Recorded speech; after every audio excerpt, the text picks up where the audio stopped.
এই ভিডিওতে আমরা এসএসসি সিজিএল পরীক্ষাতে আসা একটি ট্যাঙ্ক এবং পাইপ সংক্রান্ত সমস্যার সমাধান প্রায় মুখে মুখেই করব। এখানে বলা হয়েছে একটি ট্যাঙ্ক একটি পাইপ দিয়ে 5 ঘন্টায় পূর্ণ হয় এবং পূর্ণ অবস্থায় দ্বিতীয় পাইপ দিয়ে 4 ঘন্টায় খালি হয়। ট্যাঙ্ক ভর্তি অবস্থায় দুটো পাইপ একসাথে খোলা হলে ট্যাঙ্ক খালি হতে কত সময় লাগবে তা জানতে চাওয়া হয়েছে। আমরা প্রথমেই 5 এবং 4-এর লসাগু বার করব, যা কিনা 20, এবং ধরে নেব ট্যাঙ্কের আয়তন 20 ইউনিট।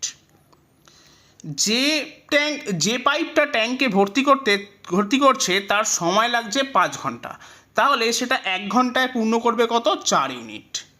এবং যে পাইপটা ট্যাঙ্কে খালি করছে অর্থাৎ দ্বিতীয় পাইপটি, সে 4 ঘন্টায় সম্পূর্ণ ট্যাঙ্ক খালি করছে, তার মানে 1 ঘন্টায় খালি করবে 5 ইউনিট। তার মানে দুটো পাইপ যদি আমি একসঙ্গে চালিয়ে দিই তাহলে আলটিমেটলি 1 ঘন্টায় ট্যাঙ্কটা খালি হবে এবং খালির পরিমাণ হবে 1 ইউনিট।